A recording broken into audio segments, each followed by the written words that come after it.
Hello everybody, my name is Coach Logan Revere. Welcome back to the next episode of this lovely Coach Logan's Arsenal Advantage and Adjustments playlist. A very quick disclaimer before I get into this. If you have not had an opportunity to navigate to the playlist tab and watch this series via going through that playlist tab, go to there and you will find a video where I discuss the basics of adjusting, which will allow you to come armed with a whole lot more knowledge going into these next episodes where I'll strictly be talking about the adjusting. So if you haven't watched that, I would strongly advise you go back. I'll leave a link in the description as well to make it easier for all of you. So go back, watch that, and have a basic concept of understanding so when you're watching this, you're not so lost. So in that episode, I talked about the basics of, moving in the direction of your miss and playing to that oil. And I even talked about what the oil actually looks like because we can't actually see it. It's invisible, right? And those are very important to understand moving forward, right? But now that we have a little bit more understanding of our equipment and how we throw, if you've been tuned around the pathway of learning as well, this allows you to capitalize on these concepts a lot better and allows you to help bump up that average a whole lot easier. A very big disclaimer when it comes into the adjusting category, and it's a harsh reality for some people, so don't take what I'm saying to heart, but I'm just saying it to protect you and help you out here, is adjusting and all the concepts that come along with it only work well if you have a consistent release.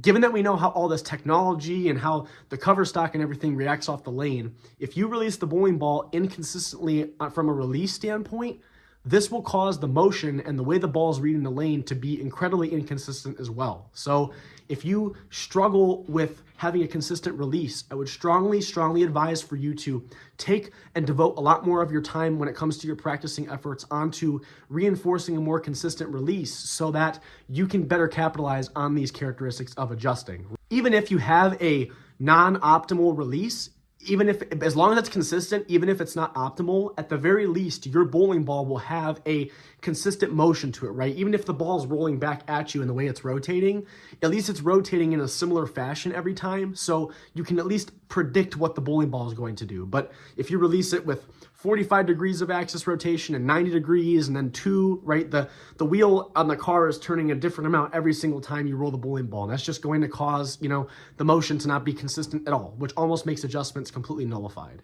This concept of playing to the oil, right? How your bowling ball is navigating through that friction and how it's soaking up oil and pushing it around and stuff is important. And a very quick and easy concept of understanding that will drastically improve especially in your spare part of your game, is this 3-6-9 rule. So the 3-6-9 rule is in relation to your feet. And it's basically saying if you move 3 boards, 6 boards, or 9 boards to the left or right, it will cause the bowling ball to move a pin length off of where you're striking. So let's say I'm standing in the center, let's say I'm standing on 20 and I'm striking from there and I have to get my ball to go through a 3-pin. If I move 3 boards to the left, since the 3-pin is 1 pin to the right of the head pin, this will cause my ball, so long as I hit a similar target, will allow the ball to go through that. And then if I go 6, it will allow the ball to go through the 6-pin. And if I go 9 to the left, that will allow me to go for a 10-pin. And if you need to go for pins on the left-hand side, you'll invert that. So if you need to hit a 2-pin, you'll go 3 boards right off of the center.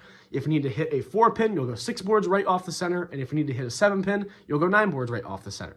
Although this concept is very easy to understand because it's allowing us to play to the oil more correctly, it may not work exactly for you, right? Depending on how you bowl, since I've talked about this so much, it might not be more of a 3-6-9 rule and more of a 4-8-12 rule. It might be 4 boards for you to have it do it, or it might be a 2-4-6 or something like that. So experiment with that sort of spare philosophy, and I can guarantee all of you it will allow you to at least capitalize on your spares a lot better and even allow you to get into the pocket a lot easier, right? So if you're missing, if you're hitting the pocket of the 3-pin, if I go 3 boards right, that will get my bowling ball to come in more. So it helps get you a lot more lined up a lot easier, as well as keep you a lot closer into where exactly you should be looking and aiming and standing more so to allow you to get a lot more spares throughout your games. The biggest thing when it comes to spare shooting to fix on this concept is multi-pin spares. So in the pathway of learning, I talk about deflection and knowing how your ball's traveling through the pins, right? And that stuff is extremely important for striking as well as spares. And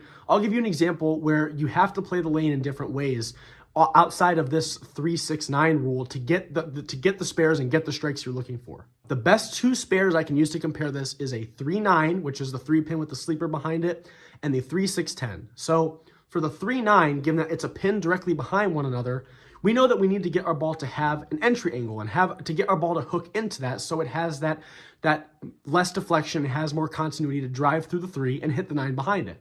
So in this instance, right, you'd want to get your ball more toward the outside of the lane at a later point to get it to read later on down lane and have that angle of entry into those 2 pins. So you'd move probably a lot to the right and get your ball way out to the outside down lane to allow it to hook in and get you that spare. But with the 3, 6, 10, given, I'm sure all of you have probably seen this before, you've probably chopped it. Maybe it goes through the 3 and 6 and the 6 doesn't hit the 10 pin, or maybe you go straight through the 3, or maybe it overhooks or does something weird on you, right? So although but you're trying to hit the same spot, shooting at a 3, 6, 10 would be a little bit worse if you hooked at it, right? Because it just leaves a lot more room for error. But if you didn't hook at it as much and went straighter, this allows your bowling ball, even if it hits the wrong side of the 3, to deflect a little bit better. Or if you hit the right side of the 3, deflect into the 6 and deflect again off of the 6 into the 10. So you have to kind of relate how you're adjusting to what it is you're firing at.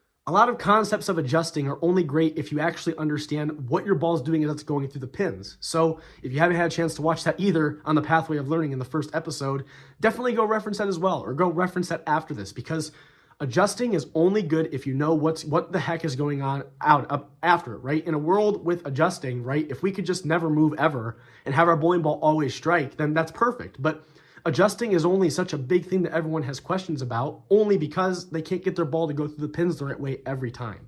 Don't focus so much on understanding all these crazy concepts and all these super crazy things, but understand how your ball is going through the pins and where I have to move my feet or move my eyes or whatever to get it to go through the pins the right way. So leverage how you bowl with the equipment you have to know how late or early the bowling ball will read. So that way you know for striking and stuff or for spares, what bowling ball should I switch to get that energy and that process of procession to be later or sooner accordingly. One other big key thing, and then obviously we'll all dive deeper into each and every single one of these individual concepts, as well as how the pattern tends to break down most commonly when you're bowling on tournaments and house patterns and such, is I always like to relate bowling to shooting, right? You know, when you're shooting, you aim at something and you aim and you fire and it hits that target, right? And bowling is a precision-based sport. But I think something a lot of people like to overlook is that what you're seeing versus where you're actually firing from are not the same. What I mean by this is if I'm looking at you guys from here, I'm seeing you from the perspective of my eyeballs. But my bowling ball isn't being released from my eyeballs. It's being released down at my hips or even below that. And not only that, but I'm not bowling directly in line with my face. I'm bowling off to the side of it over here. So because of that, where I think I'm laying the ball down versus where I actually am laying the ball down are 2 different locations. So for each of you, some of you might release the bowling ball real close. Some of you might release it out here. Some of you might release it in the middle. You have to understand where you're releasing the bowling ball in relation to where your eyes are looking, because they are not and they will never be the exact same. It's the little stuff like this that makes the biggest difference, especially if you're trying to bring up your average or have a much higher odds of picking up your spares, and better yet, understanding why you're not or why you are striking. So that way you can continue to wrap those together. So leverage your understanding of your equipment and how you throw from the previous episodes of this, as well as the Pathway of Learning, as well as leveraging that prior episode of the playlist tab where I discussed the basics, which you can apply into these concepts I just explained here. And then apply all this out on the lane, and I promise it will be a lot easier to strike and better yet spare, because that's the stuff that brings up your average the fastest. As always, if you have any questions, be sure to reach out. I will try my absolute best to explain concepts that are universal for everybody, but given that we know how different everyone bowls and how different equipment behaves for each person, I can only go into so much explicit detail for the greater good of the group, right? So I can't express moving forward how important your questions are, because a problem that you run into will definitely be different from someone else, but it may be similar in some ways, and I can help bridge the understanding of for those concepts. As always, if you enjoy this kind of content, be sure to leave me a like and a subscription. It really, really helps me out, and I will see all of you in the next episode of the series.